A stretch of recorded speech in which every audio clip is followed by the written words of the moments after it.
Well, hey there, welcome back. So in this series, we're looking at the Gospels, and we're actually asking the question, very simple question, what are the Gospels? Now, last week we began to actually answer that question. So what we saw last week was the genre of what we call our Gospels are.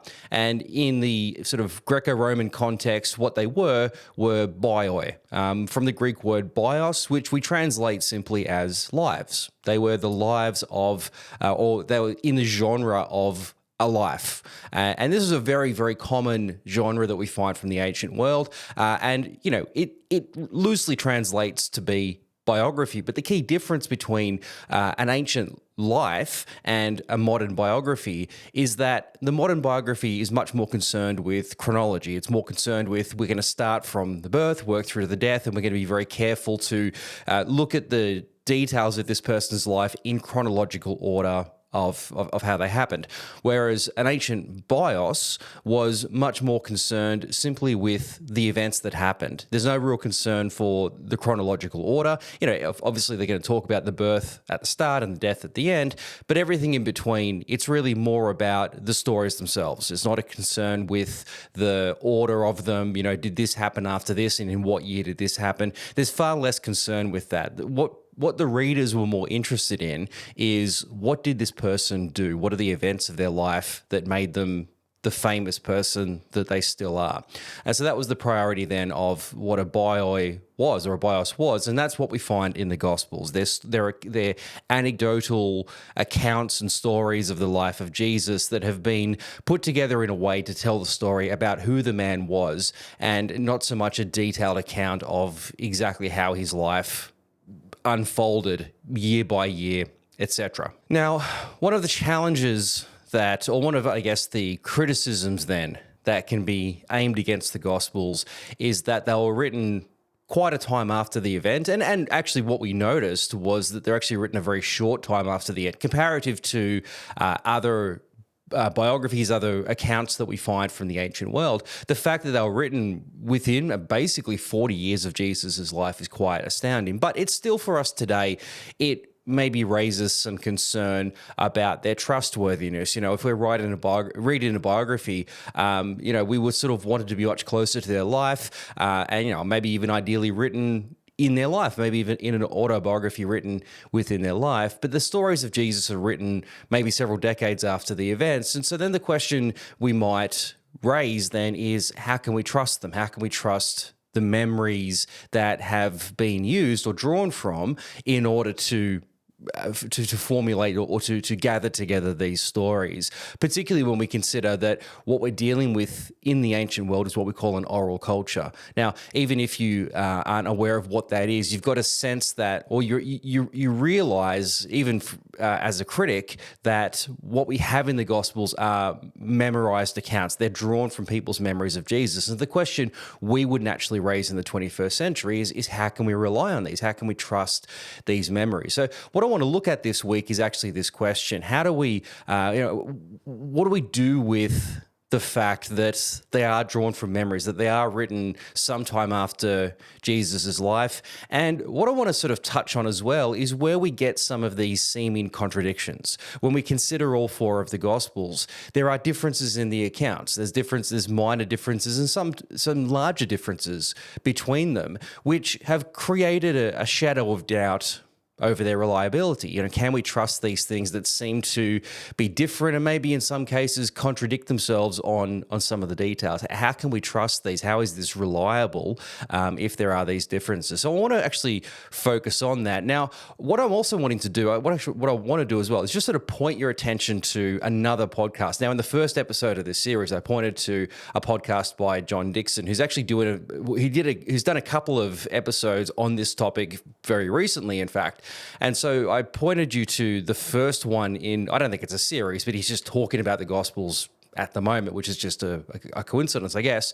But he's actually got a second episode along similar lines that's looking at these seeming contradictions and really trying to unpack in much more, I guess, academic scholarly detail what we mean by this term bio. And so he's doing that through an interview. The scholar's name eludes me at the moment. I should know that. But anyway, it's a very, very good interview. And again, it's from a couple of absolute world authorities on this particular topic. So I'll put the links for that in the notes, and I'd highly encourage you, just in line with if it is an interesting or a topic that interests you, something you've been thinking about, then I'd really encourage you to listen to that one after this episode, but have a listen to that one as well, and that'll sort of really fill in a lot of those technical details and give you some sort of more sort of robust knowledge about all of this topic. So that'll be in the notes. Have a look at that. That would be very, very beneficial for you. But in the meantime, let me give you my best go at it. And I want to sort of unpack in sort of some more broader topics than what you're going to have in that other particular episode. Just trying to look at some of these bigger questions then of, what some of these differences are, and really try to unpack what memory is and how all of that works in the ancient world. But before I do that, I wanted just to tell you just sort of a quick anecdotal story of my own, which I hope will give something of, I guess, of an illustration of what I'm talking about here, just in regard to storytelling and memory and recollection and how all of that works. I mentioned, I think it was last week, it might have been the week before, an experience that I had a number of years ago now, where I actually wrote down the biography of my wife's grandfather. I'll just say he's my grandfather because we became very close, and I'd lost my grandparents a long time ago, so he kind of became a surrogate grandfather for me. So I'll just call him my grandfather, just for the sake of ease. So he was an Australian Army veteran. He spent his entire career serving in the Australian military, and had been from 1955, I want to say. Anyway, from sort of the middle 50s, mid 50s up until into the sort of 80s and 90s, he was serving in the Australian military.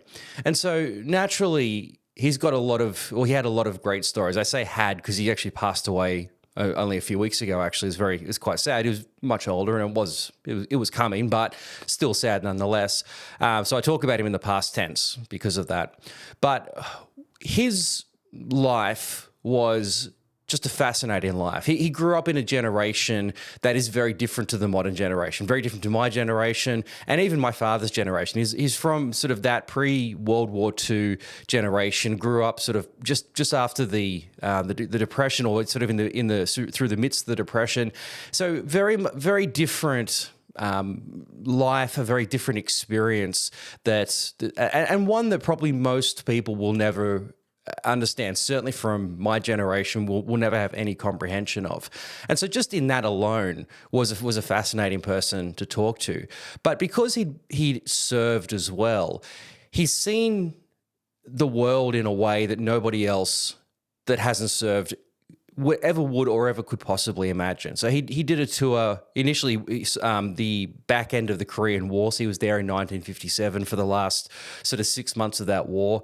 And it wasn't any combat there. It was in a peacekeeping time. So he went over there as an 18-year-old, and that was his first overseas duty. In fact, that was his first overseas trip, was that experience. And then after that, he served 2 years in Malaya, again, peacekeeping operations, but the Australians were serving there in the late 50s, just sort of when it was still part of the British colonies. And in fact, that's where he met married his wife and had his first daughter, who's my mother-in-law. So did 2 years over there. But then the real, I guess the highlight, for want of a better term, of his life was that he did 2 tours of Vietnam. So he served for 2 years on 2 different occasions, so between 67 and 68, and then 1969 to 1970. So sort of over that 12-month period there. And I won't go into all the details of everything that happened to him over there, but he was there for some particularly significant events. If you know anything about the Vietnam War, if you've heard about the Tet Offensive, he was there for that, and amongst other things. And so naturally, in those 2 years, he saw a lot of action. He saw a lot of stuff that, again, nobody who hasn't been there would ever see or would ever understand.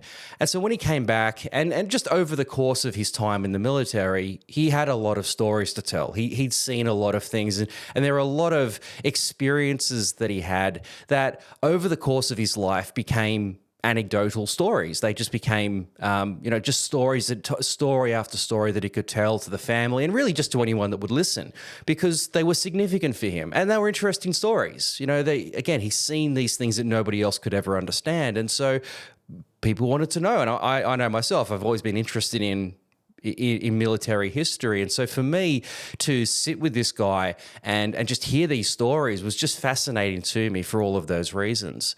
But I remember about maybe 10 years ago now, maybe about 10 years ago now, his wife, my grandmother, passed away.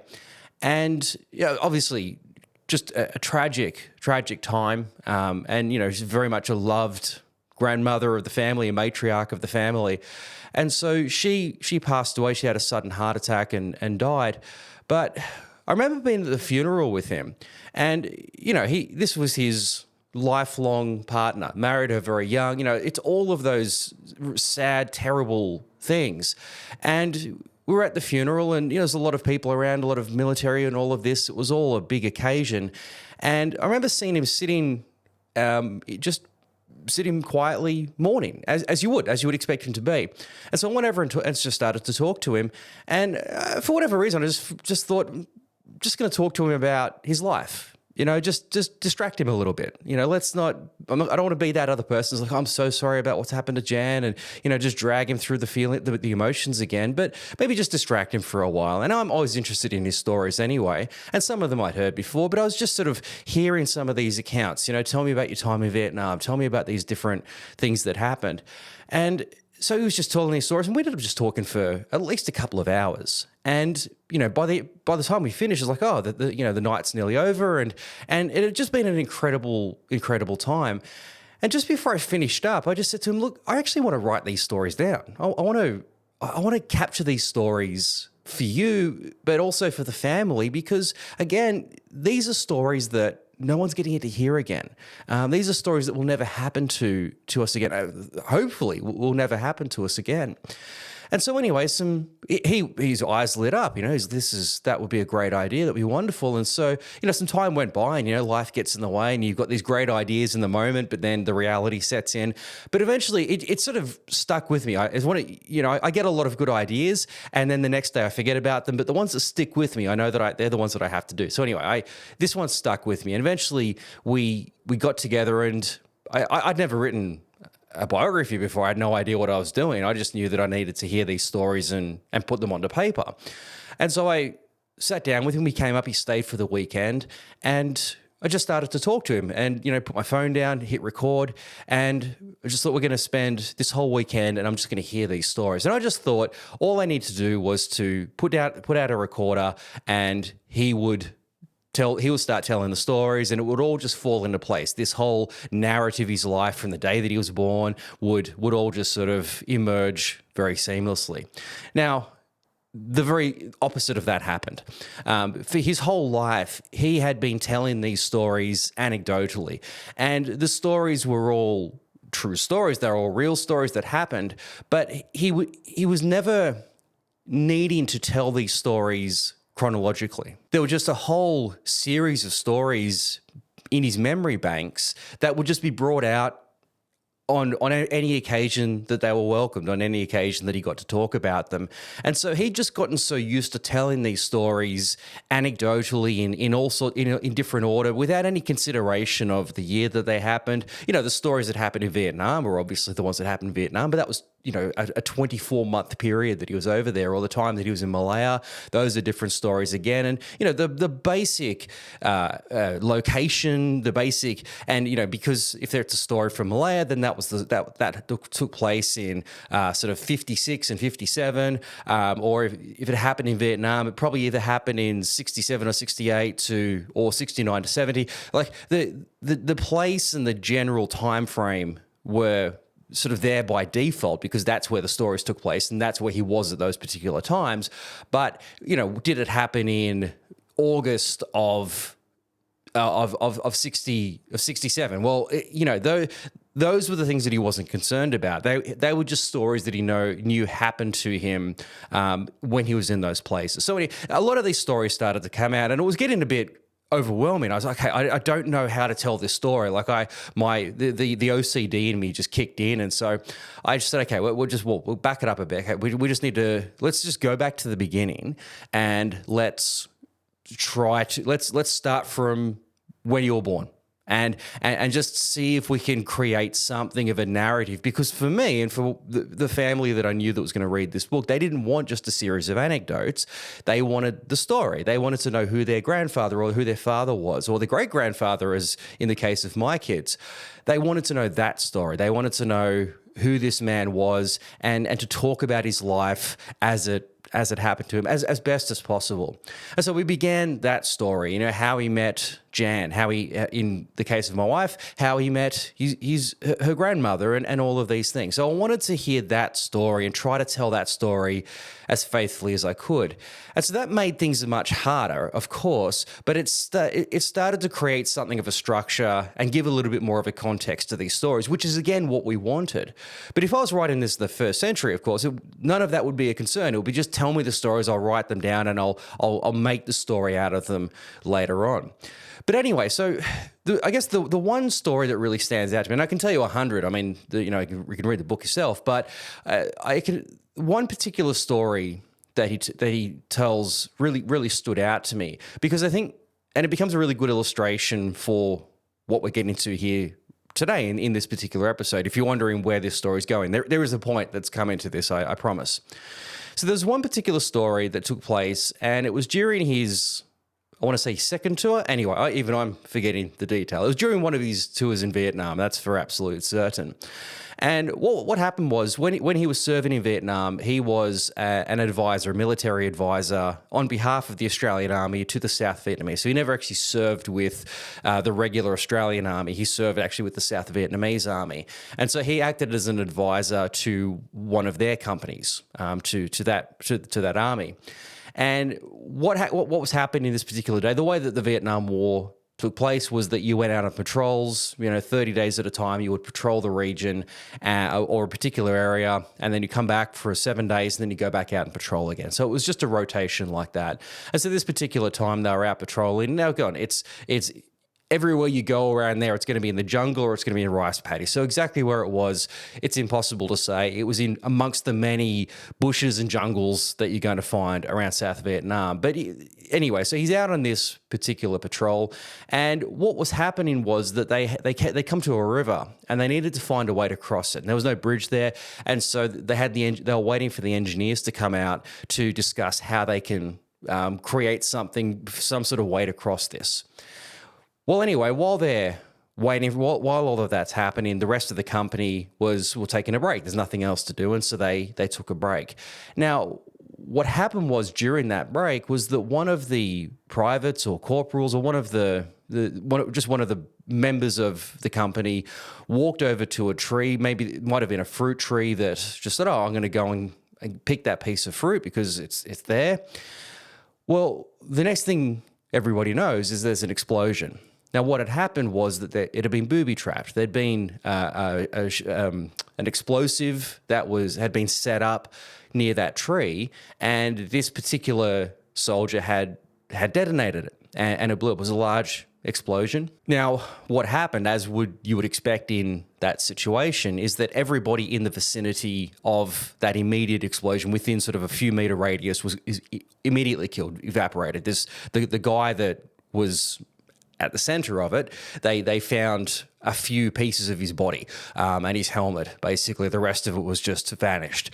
And so, horrible situation. Now, my grandfather was sort of a distance away from this particular thing, from the explosion. And standing between him and the explosion itself was a couple of other soldiers who took the brunt of the explosion, but the force of the explosion, the power of it, was still extraordinary and actually knocked him off his feet. And he was standing near a river. Now, he doesn't remember what happened from the time that the explosion went off. All he remembers is waking up in the river and that his knees were hurting.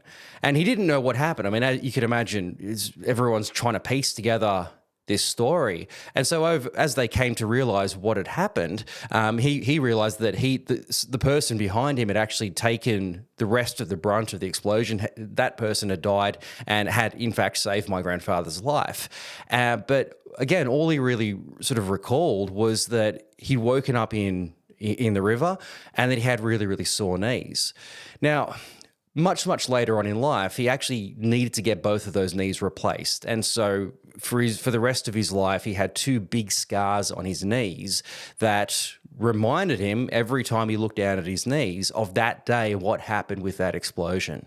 Now, I tell that story because it's a good illustration of what we're talking about here when we come to read the Gospels, because what we're reading are accounts of incredible stories that have happened to people. And even though they happened decades ago, now when my grandfather was sitting down to tell me this story, this was in 2000, and I want to say 2017, thereabouts. I mean, I can't remember, it was only 10 years ago. We're talking sort of in the mid 2010s. And so he's telling me a story of an event that took place 50 years prior to that. But when he tells that story, and when he told me that story on that occasion, I took it word for word, because that's a trustworthy story. One, because he's told that story many, many times. But secondly, because I know that it's true, because number one, you wouldn't make that up. But number two, you wouldn't just create a fake memory of that, because every time he looks down at his knees, he realizes I've got two prosthetic knees because of this thing that happened. That is a very distinct story. I mean, I don't know about you, but I would imagine that if I got blown up, I'm going to remember that I got blown up. Now, you might have him tell you that story 100 times and the details might change. There might be that one day it was a private that was the one who set off the trap. It might be another day that it was a corporal. It might be that it was an apple tree, or another day that the story was a pear tree.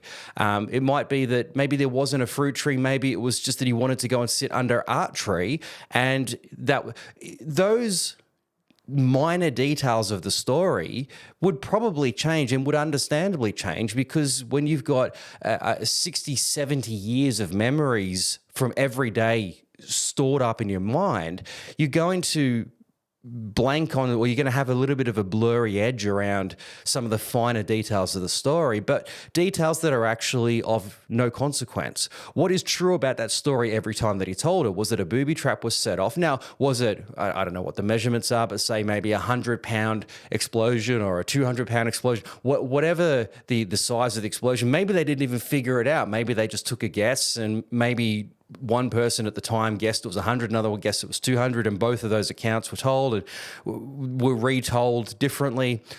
Whatever the details were, the finer details of that story is actually irrelevant, because what did happen was that an explosion occurred, that people died, and he saw and would certainly not forget exploded bodies.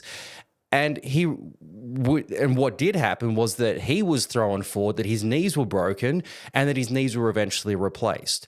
All of those details I take as absolutely gospel, pardon, for want of a better term, as absolutely gospel truth, because, well, that's going to be a memorable experience. Those are details that you simply would not forget. That's a long story, and I apologize. I'm taking up probably more time to tell that story than I should have, but I hope you're getting a sense of where I'm going with this when we come to the Gospels themselves. Yes, they were written down decades after the events, and yes, they were drawn from memories.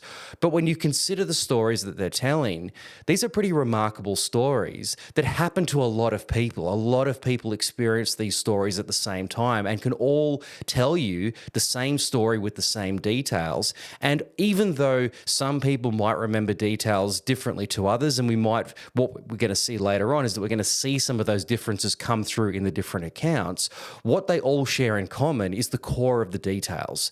And what is fundamental to the Gospels is the basic story that Jesus was born, that he grew up in Nazareth, that he was a teacher of the law, that he taught from Judea in Judea and also through Galilee, and that he was crucified on a Roman cross. And most importantly, in the accounts of the Gospel authors, was that he came back to life.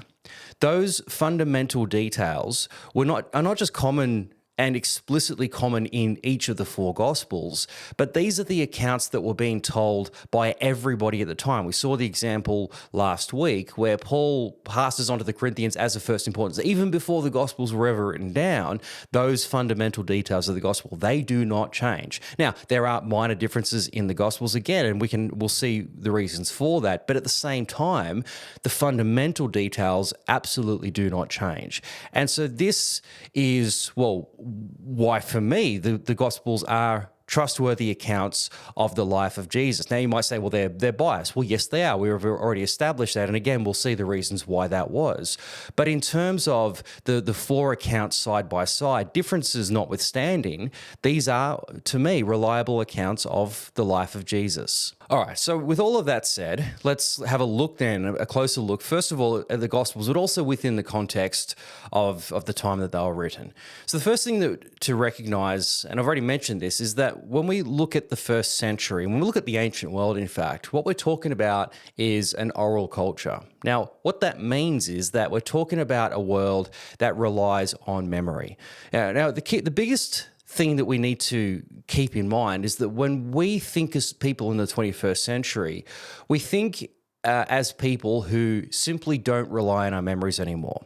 And this is particularly true maybe even over the last decade, where everybody's got a computer, everybody's got a phone, where our phones and our computers have come to replace our physical memories, the memories that are attached to our brain. And so particularly for the generation, for my kids that are coming through, they will never know a world without these devices and without hard drives where they can take all of their thoughts and they can download them literally into the cloud, now into a digital memory bank. They don't have to rely on their memories anymore because, one, there's so much happening in their lives that there's really, in a way, too much to remember. But they don't have to think about processing their memories anymore because, again, they can store them digitally. If you look at your phone, just in terms of the photos, for many people, their memories are in their photos. They don't try to recall the events in their memories of great experiences. They take photos of them and they keep them there, and they don't think about the events. I mean, think about how many times you look at your photos in your phone and just gone, oh, I remember when that happened. And I'd almost forgotten that it happened. It might have only been a couple of years ago.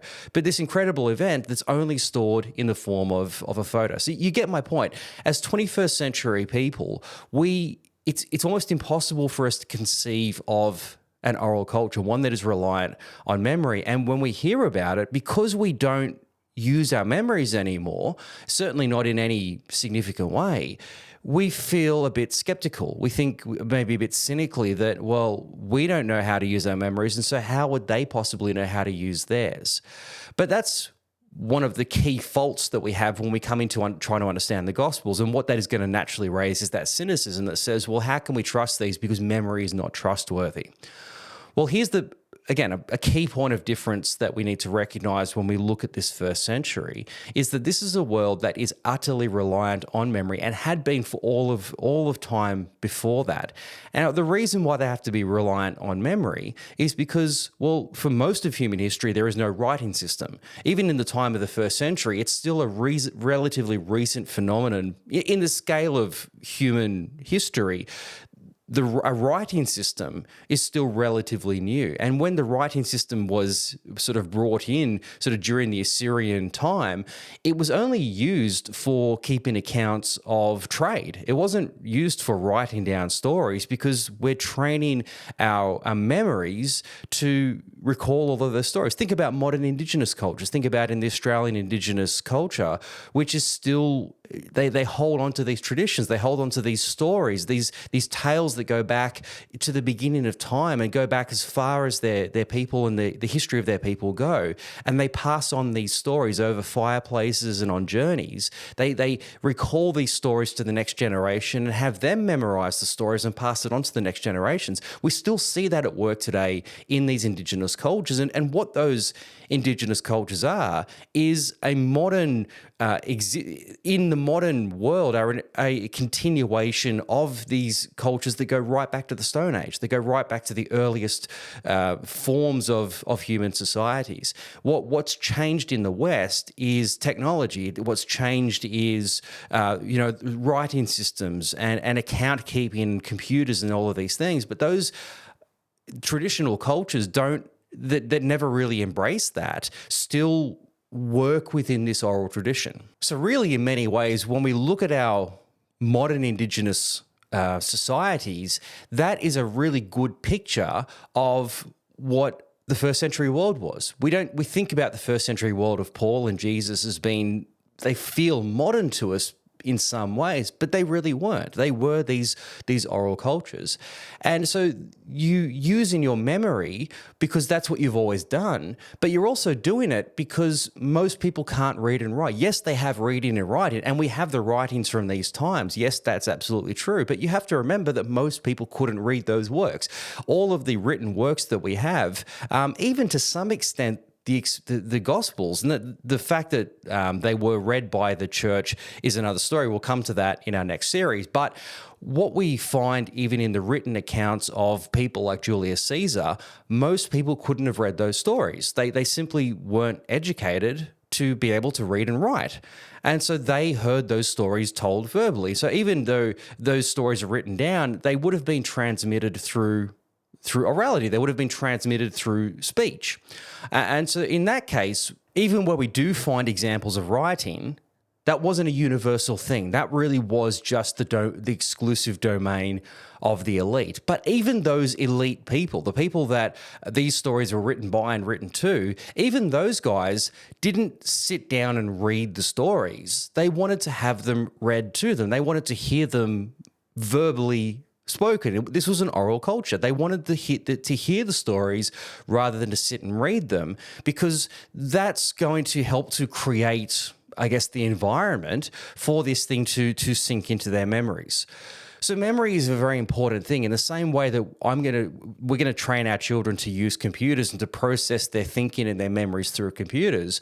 What you do in an ancient world is you train your young people. Now, if your kids do get to go to school, they're going to be thoroughly trained in how to use their memory. But just by virtue of living in that world, you're still going to learn how to use your memory, because that's how you need to function. In the same way, using a modern example, even if our kids, don't have a rigorous university education, they don't have really much of an education, they're still going to know how to use computers. They're still going to know how to process their memories with a hard drive or with the cloud.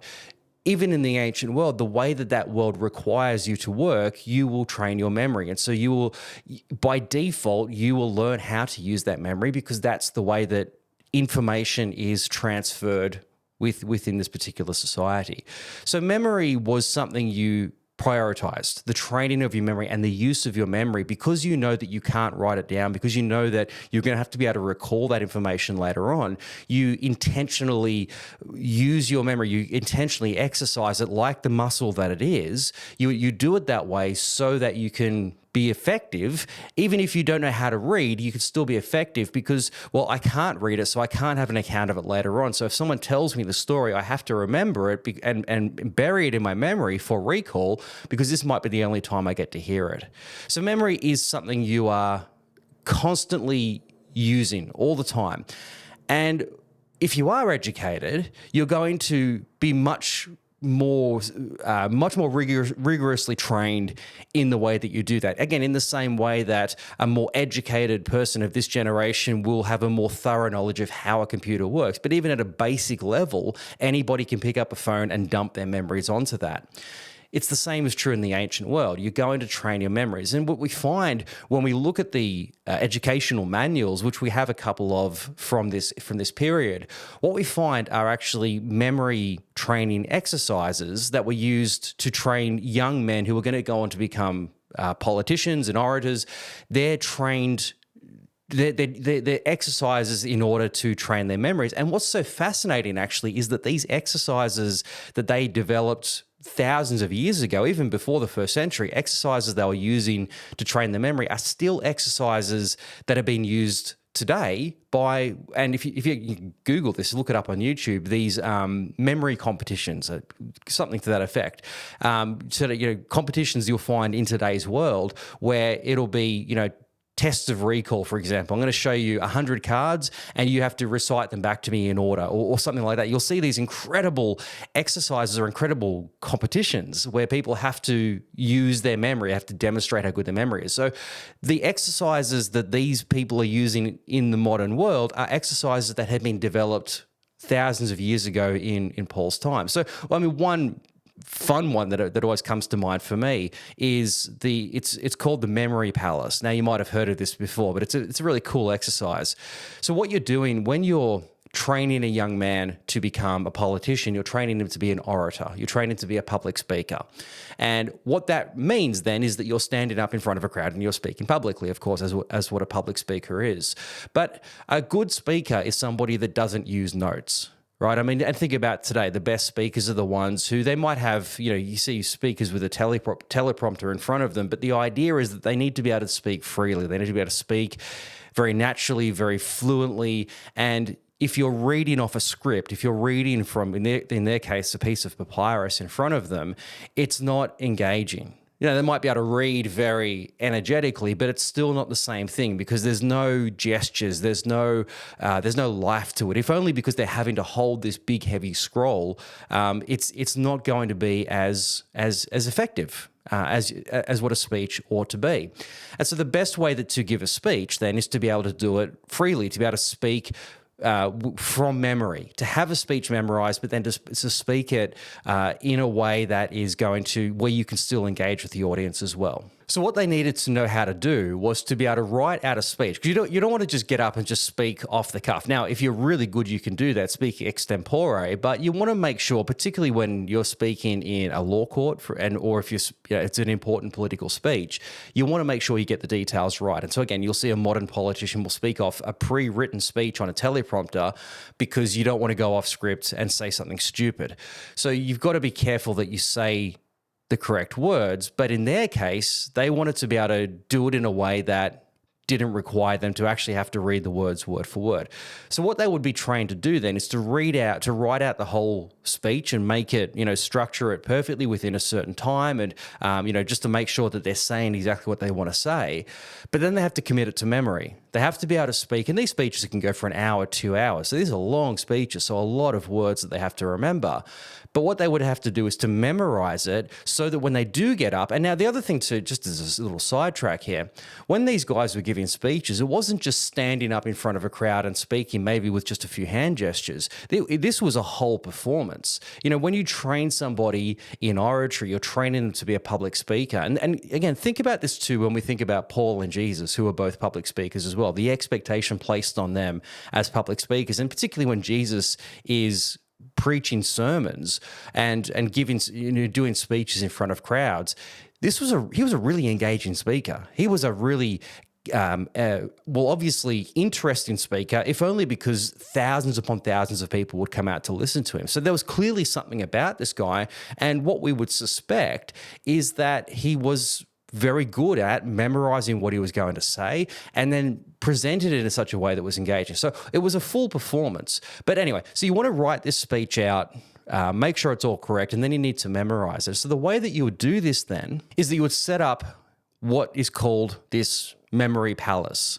And so what you would do is that you would memorize a small section of the speech, maybe, a couple of pages of the speech, and you would commit it to memory word for word. Now, even that in itself sounds, how can they really do that? Well, if you've trained your memory, it's a very powerful muscle, and you can still do this today. With a bit of training, you can make your memory work in the same way. So for these guys, this was not an unusual thing. This was just what you could do with a bit of practice. So they would memorize a whole chunk of a speech, and then in their mind, they would create sort of visualize a house, and usually their own house, but a house that they would be familiar with, and a house with many rooms. This is why they call it the memory palace. And the idea was that in their mind, they would imagine themselves, and you could even do this exercise now, just think about the home that you live in, and think about you walking through the front door, and the first room that you walk into, you can visualize it very clearly, and that's the first room. And so in your mind, you would walk into that room, and you would take that chunk of memorized speech, and you would place it in there, and then you would just leave it there, and you would forget about it in the sense that you wouldn't try to keep keep it in your memory. It's there. You know it's there for later on for recall. Then you'd memorize the next chunk of the speech, and then you in your mind you'd walk into the next room, and then another chunk into another room, and so forth and so forth. And the idea of this is that, think about in your own life, when you go to a place, you might walk into somebody's house that you haven't been to for a long time, or maybe in your mind you think, I've never been here before, but then you walk in there and you go, there's something familiar about this. Or you smell a smell, or you hear a song, and it brings back for you. I remember for me, if I ever hear music from the 90s, my memory always goes back to delivering pizzas as a 17-year-old back in the 90s, and just driving around listening to Pearl Jam or REM or, all this sort of stuff. Like when I hear those songs, my memory's taken back to that stage of my life. I remember that car. I remember sitting outside the pizza shop. All those memories come back when I hear a particular tune, because that's what memory does. Memory attaches all of the experience to it. And so all you have to do is to have that moment, a song or a smell or a place, and it triggers everything attached to that particular context. And so this is what these guys understood. They realized that the way memory works is that it's always there. It just needs to be recalled. It just needs a trigger that's going to set it off, and all of that memory will come flooding back. So in this case, in their minds, what they would do, having memorized that speech, they could then stand up maybe a week or a couple of weeks later, and all they're doing in their minds is that they're walking through that room. And so they walk into the first room, and all of that speech would come back to them. Again, it's a detailed memory because they're trained to use it in that way, but the memory would come back, and then they would walk through the house. And so they're not standing up trying to remember what's the next word that I need to say. All they're having to remember is what's the next room that I need to walk into. And all of that memory would be automatically recalled because, again, the memory is a muscle. It acts reflexively, based on the way that it's triggered. So their memories were very good. They were thoroughly trained memories, and this is what their exercises would teach them. In a world that relies on memory in the same way that we rely on computers, this is what they would do as a part of their training.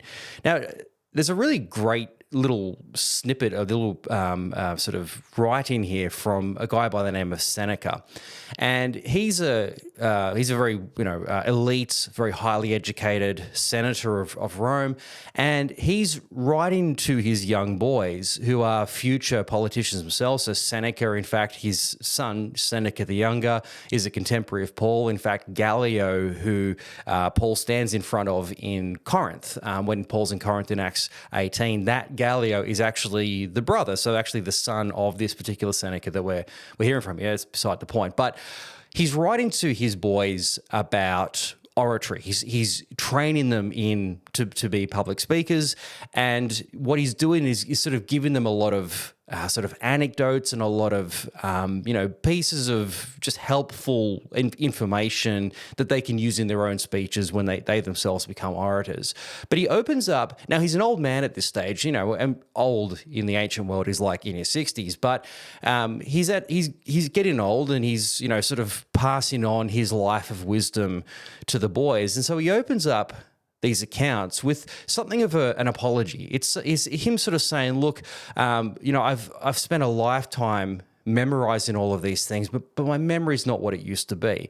And so he's sort of saying it by way of an apology, but it's so fascinating what he says about him in his prime. So I'll read it out for you. It says, "I do not deny that my own memory was at one time so powerful as to be positively prodigious, quite apart from its efficiency in ordinary use. When 2,000 names had been reeled off, I would repeat them in the same order. And when my assembled schoolfellows each supplied a line of poetry up to the number of more than 200, I would recite them in reverse. My memory used to be swift to pick up what I wanted it to, but it was also reliable in retaining what it had taken in." So, that's just extraordinary, the power of this guy's memory, but not just to be able to store memories, but to be able to recall them, to be able to, draw out from them as he needed. In the same way that it's one thing to be able to store your files into a computer, but if you don't know where you've put them, then they're kind of useless. So the ability to actually be able to draw them out as necessary. Well, what he's talking about here, he says, my mind was pretty prodigious. Well, if that's what prodigious was, That's extraordinary. You can remember 2,000 names and then rattle them back off, 200 lines of poetry, and then you can recite them in reverse. That is absolutely extraordinary. And that would be somebody who has really worked hard to train their memory. But you can imagine then that we're talking about a world that would recognize that skill and say, look, my memory's pretty good, but it's nothing like yours. Because again, it's everybody has this sense of the importance of using their memories. So this, I know, I'm taking more time today than I was expecting to, but I'm hoping that you're getting a sense of what we're talking about here. All of this is essential for us to recognize because this is the world of Jesus, and especially that this is the world of the New Testament. This is the world of the authors of the Gospels, and it's the world of Paul. You think about somebody like Paul. As a Pharisee, he had memorized the Torah. The Pentateuch. He had memorized the first 5 books of the Old Testament. This guy, and the reason why he did that is because you can't carry around a Bible, because a Bible is multiple scrolls in the ancient world. You can't just carry those around with you all the time. You need to be able to memorize them and have them there just simply for recall. So it wasn't just that he'd memorized the first 5 books of the Bible. He could recall them at any point. Think about when Jesus is in the synagogue at the beginning of Luke, and he stands up and he rolls out the scroll to a certain point.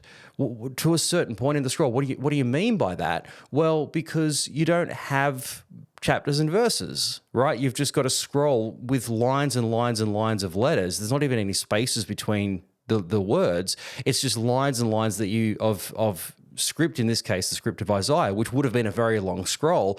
And what you would have to do, he'd be reading it out, but he would have actually had it memorized. The only reason he sort of read it out is sort of give it that little bit of extra authority, but he remembers the point in the scroll where it is because he's read this scroll so many times. He knows how many turns of the scroll to get to the point that he's looking for, because again, that's a sort of a point of his memory that he's drawing on there. So again, memory is absolutely essential. This is a world where memory is thoroughly relied on.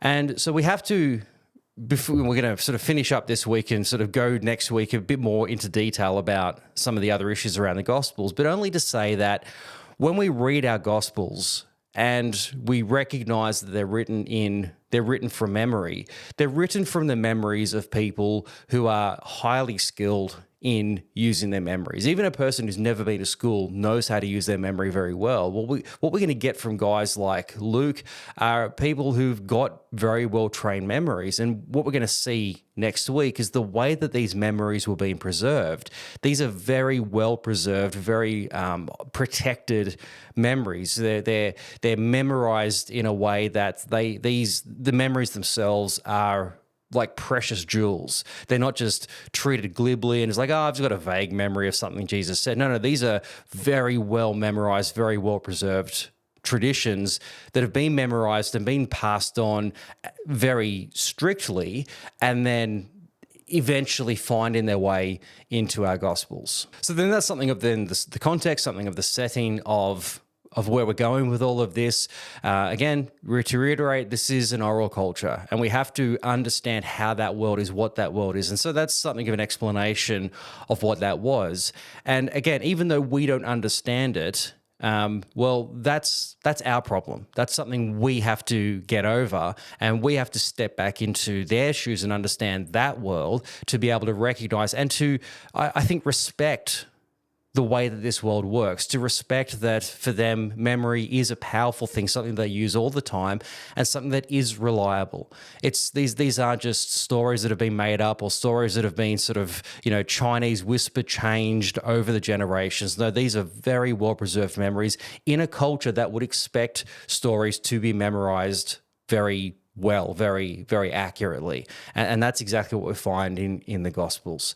So anyway, again, that's what we'll sort of pick up on next week. And what I want to sort of take this to look at next week is how all of these memories then eventually came to be brought together. We've got Gospels, which are lives, which are a collection of traditions, a collection of stories. These are stories that have been memorized and have been passed on down through into the students.